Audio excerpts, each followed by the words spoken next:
This is Elizabeth Van Nostrand, professional internet hobo. This is Timothy Telleen-Lawton, without a title.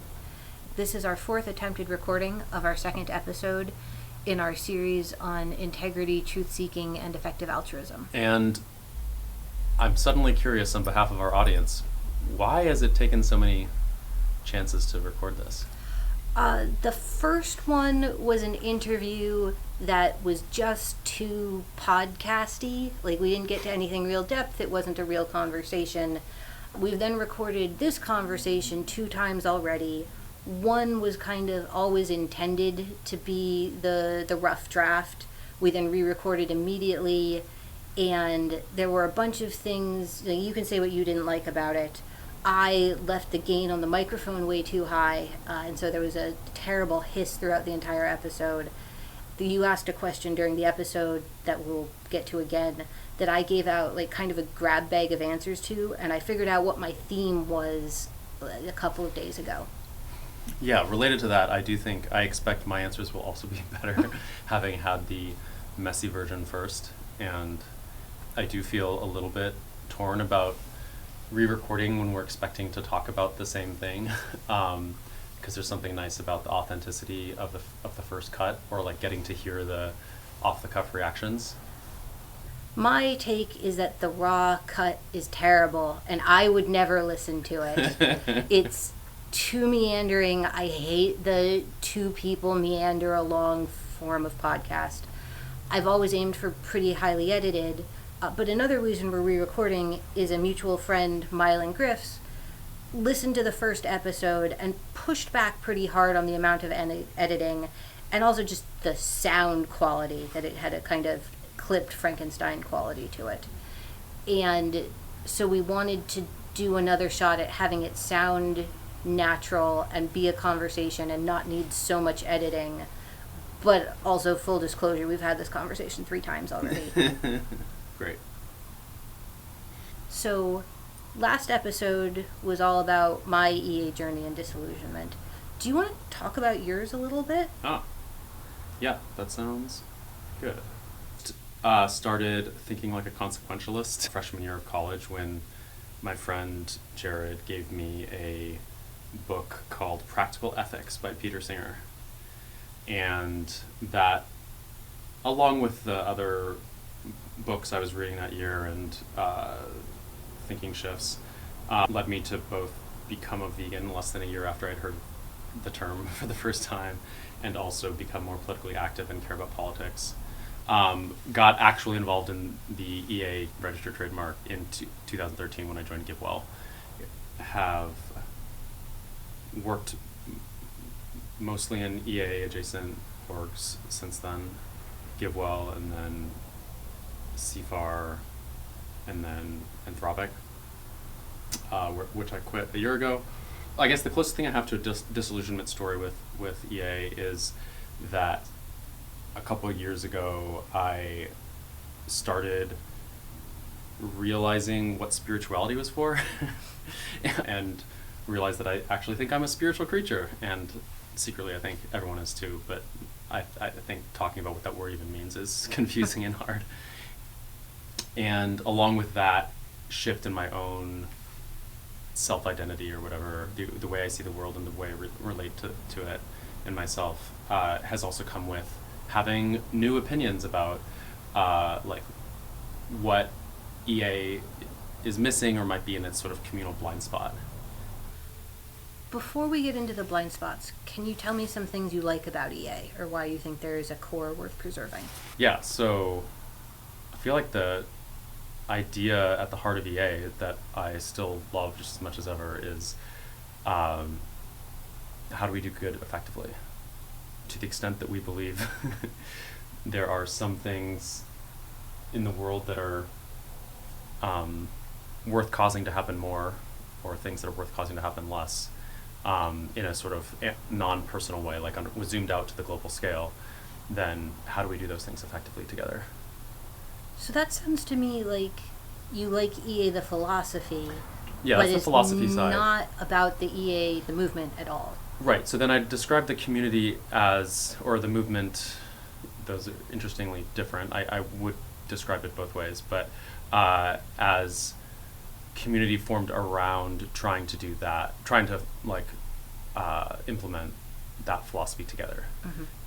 I don't know, I love the earnestness and the intelligence and the friendliness of the people in the movement. I love the way that I feel like the community creates a professional environment where it's easier than it is otherwise in the outside world to create startups that are, EA aligned, and to find a pool of people that's sharing that philosophy and generally more competent and intelligent than average people, probably.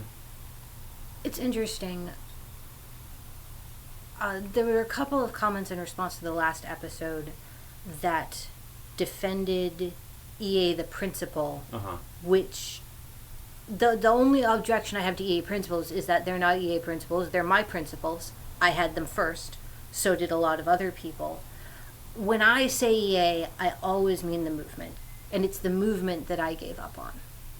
I assumed that was true, because we haven't been arguing about EA principles at all. What about some of the blind spots? I notice I feel some sadness as I'm thinking about my own career trying to improve the world and about the trajectory of the EA community.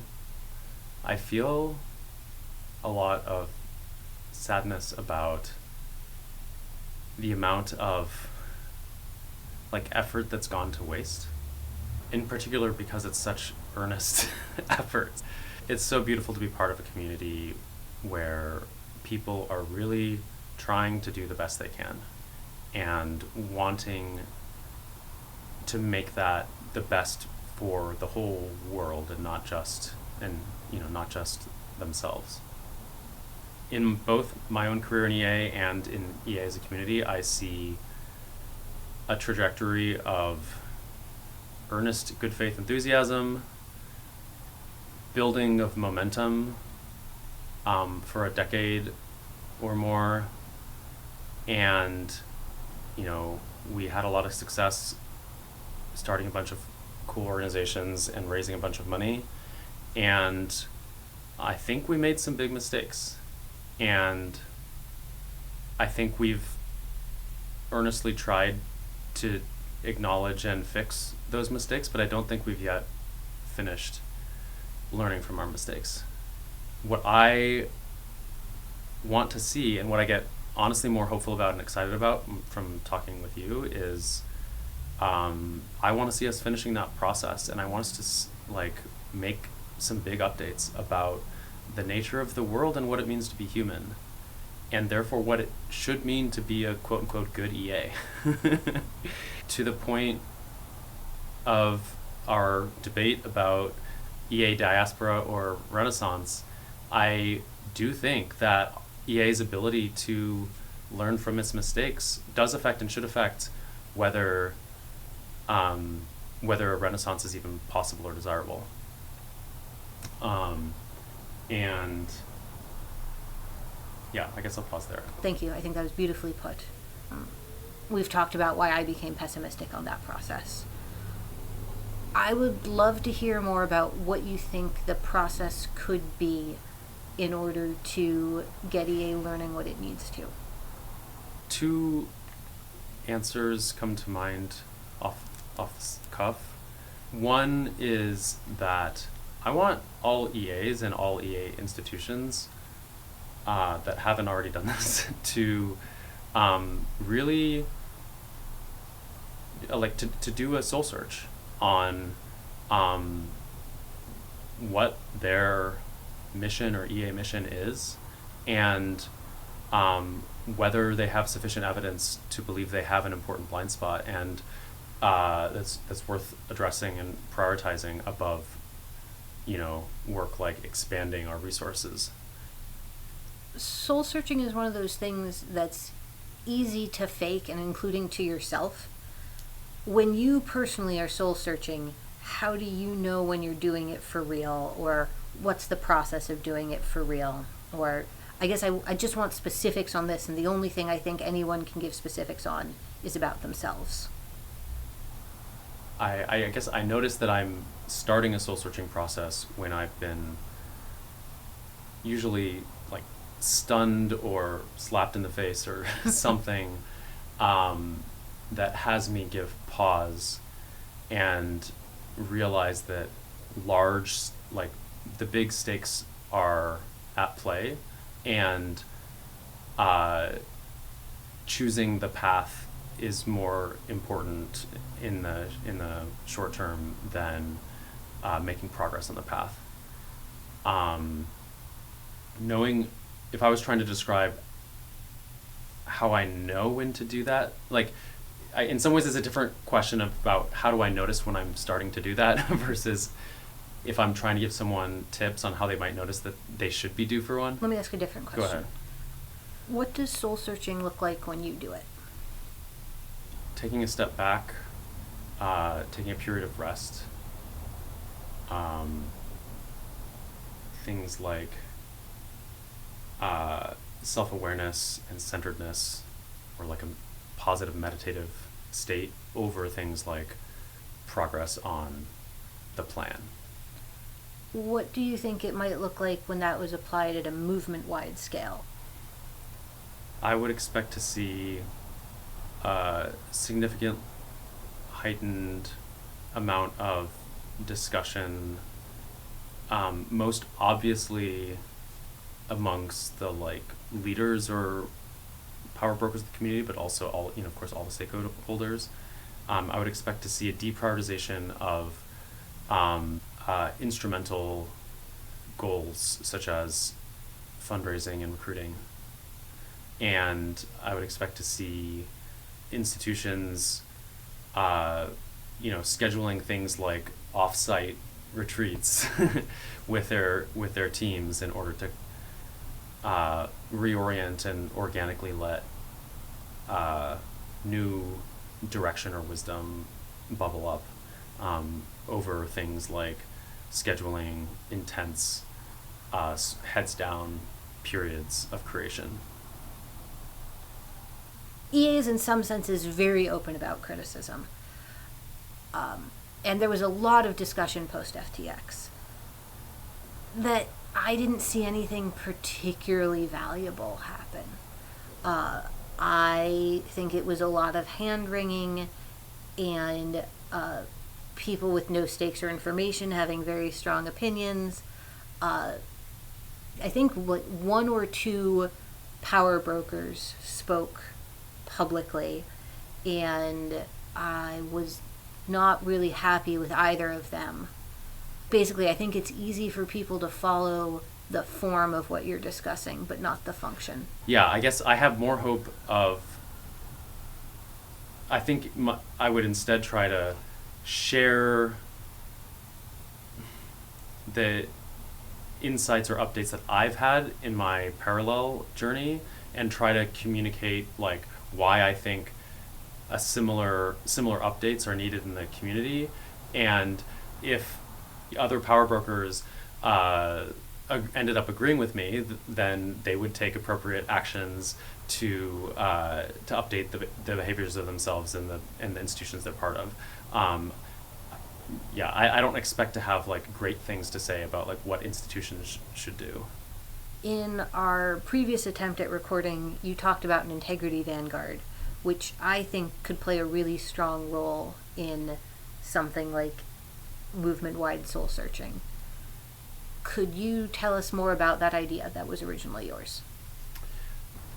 The version of it that's currently in my head, I would call a co-creation out of the last conversation, but it's inspired partly by my learning this year about more about the structure of applied Islam,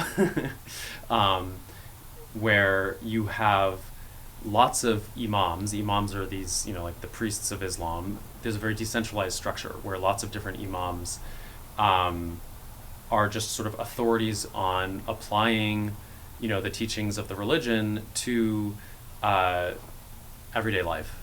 And that's especially helpful given that, the Quran was written, over 1,000 years ago. And things are a bit different about modern human life.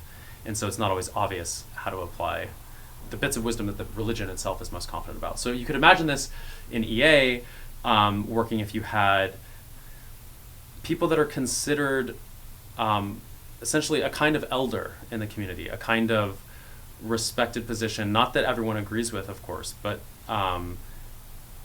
these are people that have a solid enough grasp in EA values that that people find it useful to seek counsel from them about how to deal with tricky questions, which might be, what we would think of as moral questions, but they also might be strategic questions, and in fact would probably often be things that are in the overlap, because so much of what EA does is in that overlap. The part of the idea of why this might be useful is because I think that part of the thing that we want to get better at in EA is integrity. And in fact, arguably, maybe that's the only thing that I think we need in order to justify and cause the kind of renaissance that I'm thinking of. And integrity is a thing that can particularly benefit from triangulation through third parties that ideally aren't clouded by a bunch of conflict of interest, or at least less than you yourself are. Good luck with that. So as with imams, I don't think there should be a goal of being totally free of conflict of interest. I think that's just sort of like a hopeless task. But I still think triangulation is helpful. And part of it is like separation of powers, but even more so, it's like easier to see blind spots through reflection. I want to go on a tangent about the concept of conflict of interest. I think when I see it come up, it often feels like people are relating to the person with a potential conflict as a grown-up who has an obligation to be perfectly fair. And that if this person cuts slack for people they know, that's like the teacher giving a cookie to another student and punishing you when you did the same thing. And one of the things I really want is for line level EAs to stop viewing power broker EAs as the grown-ups. And one of the things I like about the Iman idea is it's at least compatible with, you have a dilemma, you talk to 5 different imams and use it to process what you actually think is right, rather than you go to a grown-up and get told what to do. Right. I think it is very important for EA culture and for any human culture, as far as I'm aware, for us to encourage a strong moral compass in everyone, such that even people that aren't marshaling any significant amount of power beyond themselves are taking full responsibility for their own behavior and figuring out what is right. And it's not considered cheating to consult with other people, and it's actually recommended. But also it is considered cheating to defer to other people instead of coming up with your own answer that you will stand behind. Right. And of course, there are cases where I don't think we would consider it cheating to defer a particular sub-decision to someone that has more experience or whatever, and that we trust a lot. But that itself is a choice. I know I said this last time, but it feels like it's coming up again. I think EA is full of people who had a deep-seated need to follow orders and have the grown-up make their decisions for them, and were ordered to think independently. And that created a kind of conflict? That they tried to resolve by going to a place that said loudly, "We're thinking independently, and here's what you should do." I think it also created people who expect to be praised for thinking independently. You don't get praised for being weird. You get praised for being successful, and some of the ways to get there root through being weird. I imagine that many of us that feel similarly grew up at some point became disillusioned with the adults and decided the existing adults were terrible, and then were excited to find a community of people that agreed that the existing authorities are bad adults and are trying to create our own adulthood. And as we might predict, it has one of the sort of weaknesses of this phenomenon is it has created a community of people that is prone to project authority even when it isn't there, whatever that means, or it shouldn't be there. Or the people it's being projected on don't want it. All of these things. And so here we are. I feel like we keep just missing each other. Where you'll say things like they wanted grown-ups and I'll nod along, and then we decided to co-create adulthood, and I don't think that's what happened at all. I think people wanted to stay children and were looking for new grown-ups within effective altruism.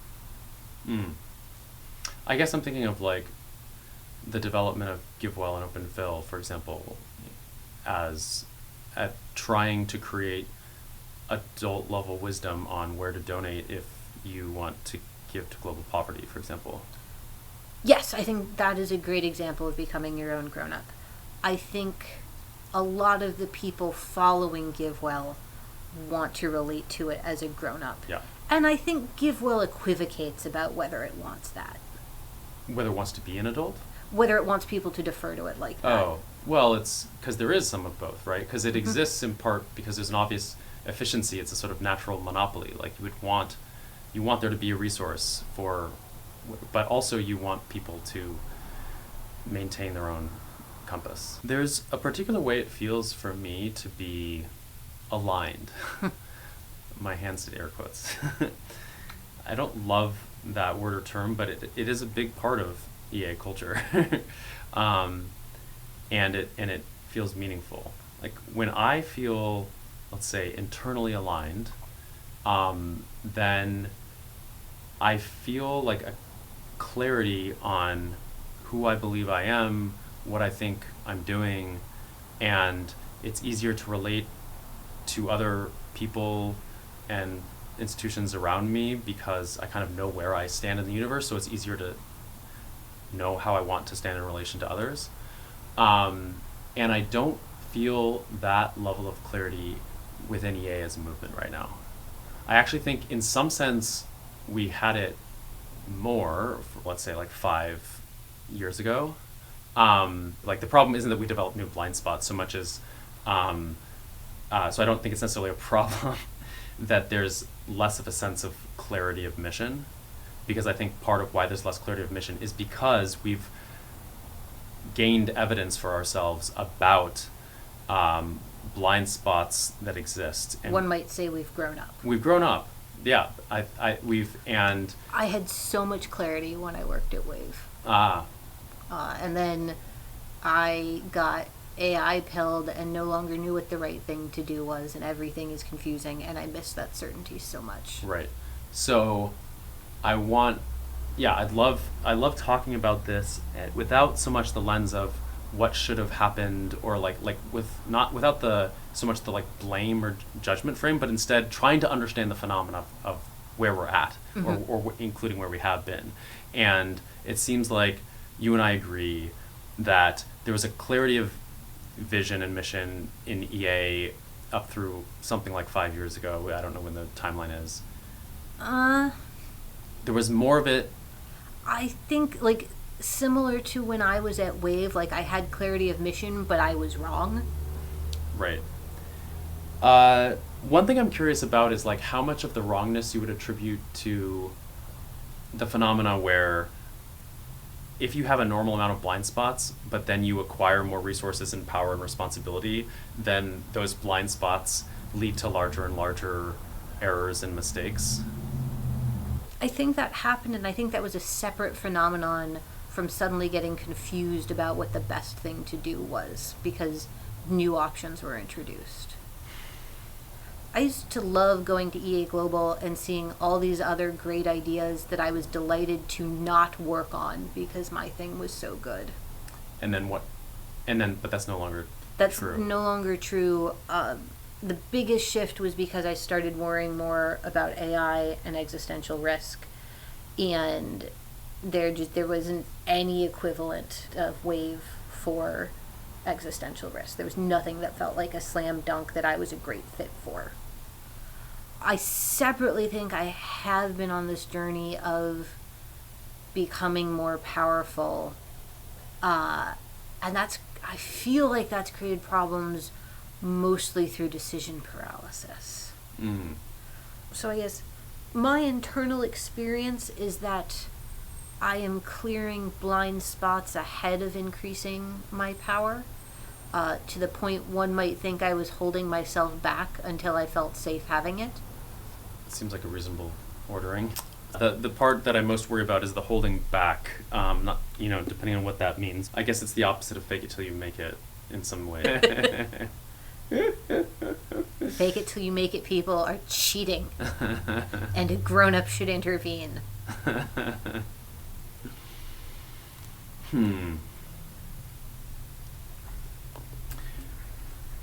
I wonder if we'd benefit at this point from you paraphrasing where we're at.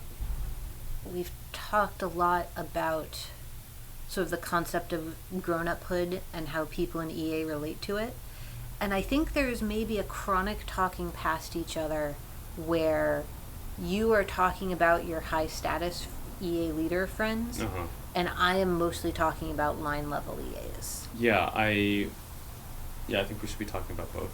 Do you think the integrity problem is mostly in the line levels? Jesus, no. But I think the line levels are making it harder for the power brokers to have integrity, at least in public, by being a terrible audience. And of course, in theory, to the extent that we or power brokers have power in the community, we should be able to, in theory, shift the culture and address problems like that at scale. I think what you do is you stop recruiting so many people under false pretenses. And can you remind me what the false pretenses are that we're recruiting people under now? For example, a lot of people were genuinely shocked to find out about the EA Castle in Europe. Because they felt they had been promised a movement that was thrifty and did direct good, and this was too nebulous a plan, and they were paying money to have nice things, and that was wrong. And in Openfill's defense on this, they published a couple of years ago that they were shifting to hits-based giving. They weren't trying to be particularly legible, and they don't take outside money specifically because they don't want to be beholden to other people. And yet a lot of people were shocked by this because they'd been recruited with different promises. Right, so at the very least a communication problem. Yes, I don't think the college groups or outreach in general emphasize we give our friends millions of dollars to do crazy shit because it might work. Whereas I think that's a great part of the movement. Yeah, me too. Now, this is where I differ with a lot of EA critics, by the way. Oh, yeah. They are mad about the castle for more traditional reasons, like, Jesus fuck, you spent so much money on a castle. Right. Whereas I'm mad at EA for having people who think they get to veto the castle. And, you can think it's a bad idea, but I don't like this knee-jerk, you can't spend money on nice or speculative things. One thing that I got excited about last time you and I chatted was the idea of building a roadmap together, trying to build a roadmap together for an EA renaissance, where, in my mind, the roadmap will have succeeded if we have an EA community that empowers its members, helps the world, and maybe that's it, but is high integrity or something. I wanted a group that was highly truth-seeking, highly altruistic, and was good for the people in it. I like that. I'm happy with that as the like goal of the roadmap. And recently I've been thinking of roadmaps as problem sets, thanks to a class that Logan had a few years ago. And in particular, so we've named the success condition of the problem set, which we could call the last problem of the problem set. The goal in designing the problem set is to fill in the rest of the problems that might want to come before the final step, but we can start fleshing out what are steps in between that, where each time you add a step between two steps, the step in between is more reachable than the next step. And in some sense, I think the invitation to like the designers of the problem set is to focus on whichever step has the hardest jump, and to see if you can add steps in between to the problem set such that the least plausible jump in the problem set is as plausible as possible. Here is what I think one of the very hard problems is. Effective altruism runs on what I want to say is open fill money, but is in fact good ventures money. And if you want to change EA, you have to have additional sources of funding. Because one should always have multiple sources of funding, or because good ventures funding is not good for as the sole fund of EA? It's certainly not good as the sole fund of EA. So I think, one, it's just funding diversification is always good. Two, good ventures pulled back on a bunch of spending recently that one could uncharitably describe as they didn't want to fund things that were getting yelled at parties. I also want more source of funding for EA, sort of for independent reasons, and of course, good ventures would be super excited as well to have. Yeah, no, they've said they want that. Yeah, great. So if we can create a problem in our problem set that is additional large funding sources for EA that's independent of good ventures. Mm-hmm. Sweet. How do you think we should do that? I think that's a Timothy job. So I guess one reason I might agree with you that it feels like a Timothy-shaped job is because I feel more optimism that we might be able to do this than I've heard from other people. One reason I have hope that we could solve the problem of new sources of funding is that there are still many multimillionaires and at least several billionaires that are, aligned with EA values and have been donors to EA causes that are not part of good ventures. And I imagine, I know some of them, I imagine some of them, not just the ones I know, would love to have more of their money that's sitting in bank accounts, sitting instead in the hands of people that are ready and willing to do more good with it, including you. One cool thing about the problem set framing for me is it can be a helpful way to kind of throw out skeletal structure of a roadmap. One sort of illustrative problem that I propose for our mainline problem set is we get into the hands of Elizabeth or a new nonprofit that Elizabeth is running $1 billion, or maybe Elizabeth and I are co-running or something, but I think Elizabeth should be CEO and I'm the fundraiser or something else. And part of why I think this is a helpful illustrative example is I claim that that problem is like closer to having solved the alternative sources of funding than it is to where we are now. In other words, even though that is such little structure that I've described, all I've done is I've named two people and an amount of money. That's all I've done. But I claim that actually makes me more optimistic when I realize that, like, A, I actually would trust that to be good for the world, and B, I actually know people that have enough money and the right values that they might plausibly agree with me on that, and if they did, then presumably they would give you or us the money. And so, what do you think about that? I'm trying to recreate the amount of awe I had last time you said this. Timothy has been trying to work me up into thinking how I could spend more and more money for months now. And I don't know, part of me is really excited about it. I think I have an appropriate amount of fear about it too. That what if this goes wrong, or what if I'm bad at it? But, you know, in the confidence of the recording booth, I think I'd be amazing at this. I do too. And, you know, part of why it feels easy for me to say that is... I think I'd be amazing at this eventually. Well, right. But eventually, yes, but also, like, appropriately quickly, that I think giving you that budget sooner than later actually makes sense. Like, of course, why not first give you, like, $10 million,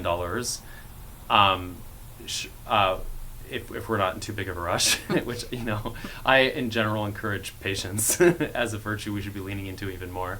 But yeah, like, you know, we should give you, you know, 10 million or 100 million, and within 3 to 6 months, I claim that if someone gave you $100 million, then within 6 months, they and or someone else would want to give you $1 billion instead. And in fact, there you go. You have a automatically generated self-scaling problem set. Like, get Elizabeth $1 million, and then as soon as seeing how she spends that money gives you the confidence to give her 10 million, do that, and then 100 million, and then $1 billion. There's my 4-step problem set to having an alternative. All of those are on your plate. I got to figure out how to spend it somehow. Yeah, and you know, why don't you tell us what your first couple steps might be if you did receive $1 billion? One of the reasons I wanted to re-record this was so that I could give a better answer to this question. Last time I gave a bunch of specifics, and I think what I actually want is to gather a bunch more information. Like, I think what I would do is put out a call for applications listing the things I think are important. 2, find people to split the money with who I trust as grant makers. 3, it's interesting. When I thought about this as the EA Renaissance Fund a couple of weeks ago, I had some specific things on reforming EA rather than building a new community. And this time the question was framed much more in terms of the Elizabeth Van Nostrand Do Good Things Fund. And yet I still maybe want to do the things I would have done to reform EA merely for the information value, and if they work, that's fantastic.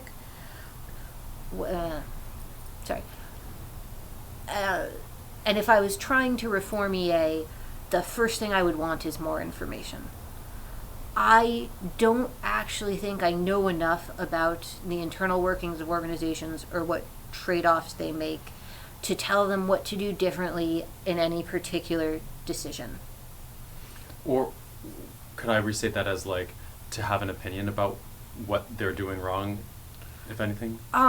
So I feel competent to say what is going wrong on a systemic level or a probabilistic level, but not for any one decision, because the information just often isn't public. And so what I would like to start with is information gathering. And I've thought of a couple of specifics to do this. One of the things that really inhibits information sharing is people have all their career capital locked up in effective altruism, and if they're pushed out, they're screwed. And I actually think that's probably less likely than they think it is. But, you know, if you think it's a 50% chance and it's all actually a 10% chance, you're not going to take the chance. Mm-hmm. So I would love to have a whistleblower fund that came with enough money that people could reestablish themselves in a different community, it's like a or a different severance career. policy for Yeah, the community. a severance package, basically. My understanding is one of the reasons EA orgs don't publish things, don't publish as much information as we might like, is they're busy and publishing is time consuming, especially when it gets torn apart online. And so what I would like to do is give them the resources, or ideally embed vetted people into the different orgs to do the write-ups for them. And this would be a cooperative relationship. They'd probably have veto power because that's the only way you're going to get enough information. But, maybe there's some $20 bills lying on the ground of information everyone wants to be public, but doesn't have the time. I love that idea. And more cynically, I do think that when people say it's too much, we don't have the time to write it up, often they mean, and we don't like what will happen if we write it up. So this doesn't solve every problem, but, we've all had the experience of having the angel of our better nature come up against time constraints. And if you can relax the time constraints, it really is easier for the better angel to do its job. Agreed. And I think this is one of the many benefits of having more patience or spaciousness in the movement, although easier said than done. Yeah. I complain a lot about EA recruiting efforts. It sure would be nice to actually observe those and see what specifically I think is going wrong, or maybe I'm completely in the wrong here. I'd especially like to check the college recruiting. Right, and also it would be good. My impression is, I think you said that most of your information about the EA recruiting is a couple years old. It's like 2 years out of date, which is, I think, basically up to date, unless I actively go out and hunt down the information myself. Totally. But maybe, like, one version is maybe we could invite someone on the podcast that actually is involved in it or something. But yeah, that's not insane. Man, I just want to talk to more people. I think there's been a lot of problems around job applications and job distribution. And I would like to get more information on the applicant side, on the organization side, and what I suspect will come out of that is a document that sets expectations better. The EA orgs tend to be very encouraging to people to apply because they want as wide a net as possible. It feels good to encourage people and bad to discourage people, and they're not paying the costs for it. like the They're disappointment and the time involved in applications? Yeah. Well, I guess they pay part of that, but there's externalities. There's externalities that they are not paying for, and maybe we can correct that, or maybe we can reduce the bycatch by setting out more accurate expectations. I guess it's technically only an externality if there's or something kind of like an externality if the applicants are misled, or have a false expectation. Otherwise, they're just making a choice, a bet. Yeah. Yeah. Which is why I think this one is probably an expectation setting issue. Cool. I would like to do exit interviews with people who quiet fade from EA. Right now, on EA Forum, you almost exclusively hear from people who are very upset about something in Effective Altruism. And the people who write up why they quit a movement on that movement's own website are upset, and I hate to say it, but often it's emotionally unbalanced, because most people who are very upset still don't write up that upsetness and put it on the internet. Obvious question here is, Elizabeth, you wrote up your reasons for quitting in really quite a lot of detail. Are you emotionally unstable? And the answer is, I was given a grant for a project that was originally trying to save EA, not about why I quit. It was writing the last paper in that grant that made me realize I had to quit. Yeah. Great. And It sounds like, and you had even said, like, this is an information gathering enterprise. Like, there's, on the high level, you said you'd like put out a request for proposals for grants, and you'd also look for regranters that you would share the money with. But then also part of what you'd expect to see, you'd want to see grants in or be expecting to regrant to is efforts around how would you say that, what the mission would be to improve EA? Is that, how would you say it? So to use your problem step analogy, like if step 6 is improve EA, step 5 is gather enough information to fill in the sub-problems in step 6. Right, okay. And but it sounds like, but you are already convinced that there is a problem. I'd love to hear you say, like, what convinces you that there are problems that need to be solved, or how would you describe the problems? Yeah. So we've talked at great length about the problems I see in vegan advocacy, and then the fact that everyone else seems fine with it and isn't pushing back. And there's a lot of things I see that I wish were getting pushback. To use a very recent bite the hand that feeds you example, EA Infrastructure Fund recently funded us for the podcast, which is fantastic, and we're very appreciative. They recently were planning on publishing a blog post where listing out applications they would like to fund. Section 1 was, I believe, integrity and epistemics, and because we were listed as an example in that, they sent us the post ahead of time to make sure we were fine with our mention. The next section was brand and reputation. And you can imagine how I felt about this. Knowing it was biting the hand that fed me, but feeling compelled to anyway, I wrote back saying, I don't like this section.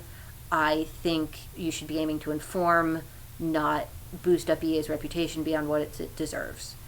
And to the credit of the person whose name I'm forgetting right now, he in one sense took the concerns very seriously. He didn't get defensive. He asked follow-up questions. And in response, they added the following paragraph to the brand and reputation page, which says, I've focused on addressing the challenges of poor brand and reputation, but of course the ideal would be to actually fix any underlying issues that have bad consequences and in turn cause poor reputation. Proposals relating to these are of course welcome. Which I'm almost having a heart attack over how much that is admitting he wants improvement in reputation, whether or not it's accurate. And I didn't see anyone push back on that in the comments. To play devil's advocate here, he could argue that currently the reputation of EA is worse than honest reputation would have it. I agree. If he had said a different thing, I would have reacted differently. Yeah, if it seems clear that if there are problems that, because they are understood correctly by the outside world, are causing reputation problems, that one should not fix the reputation problem without fixing the underlying problem. Yeah, like this was, in my mind, worse because it partially acknowledged that the problems were real. Like, I think it would have been easier to interpret him as thinking we want an accurate reputation, but forgetting to spell that out if he hadn't included that last paragraph. Okay, to try to restate my devil's advocate argument, isn't it possible that what he meant is there are some real problems in EA that cause reputation problems, and there are some not actually real problems where there are associated reputation problems because people are hallucinating a real problem that there isn't one? And if our grant-making foundation ever has a brand problem, we will be really careful to spell that out. And there's the additional problem of, okay, maybe that is what he believes. Is it true? We don't let people decide what their reputation should be among other people. Right. But we do let them put their best foot forward in an honest way. We do, and I think that's fine. Yeah. But if he thinks, our reputation is too low, therefore having people think better of us is more accurate. You don't actually get to make that call. Maybe other people just disagree with you. Totally. So how much better would you have felt, like what percentage of your attention would it have resolved if this section had been titled Best Foot Forward and it had said, we believe that some of EA's reputation problems are due to true problems in the movement that we still need to correct. We also believe that we're not putting our best foot forward as well as we could be, and well, so there's two problems here. One is what the person at EAIF said, and the other is the fact that no one else pushed back. Okay. And what you said would substantially solve the problem of... The first one? The second one, that no one had pushed back. Oh. Because I think that makes the problem harder to spot. Given what I believe about EA, I would have done a Straussian reading either way. I don't and know. Like, What's a Straussian reading?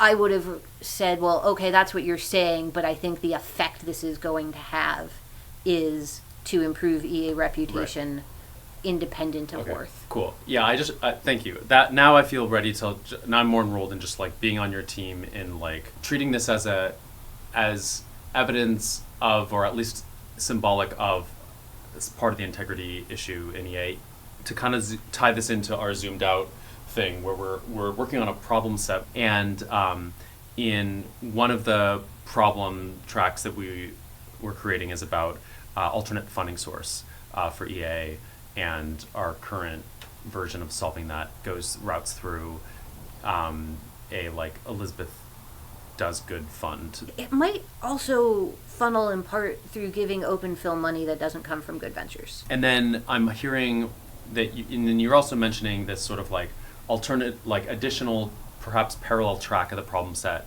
that is routing through resources to make it easier for individuals and institutions within EA to have high integrity. So there's, I think, two separate tracks there. One of which is make it easier for EA to have high integrity, and another of which is help me understand all of the problems in EA, including why is it difficult to have high integrity, as a prerequisite to improving them.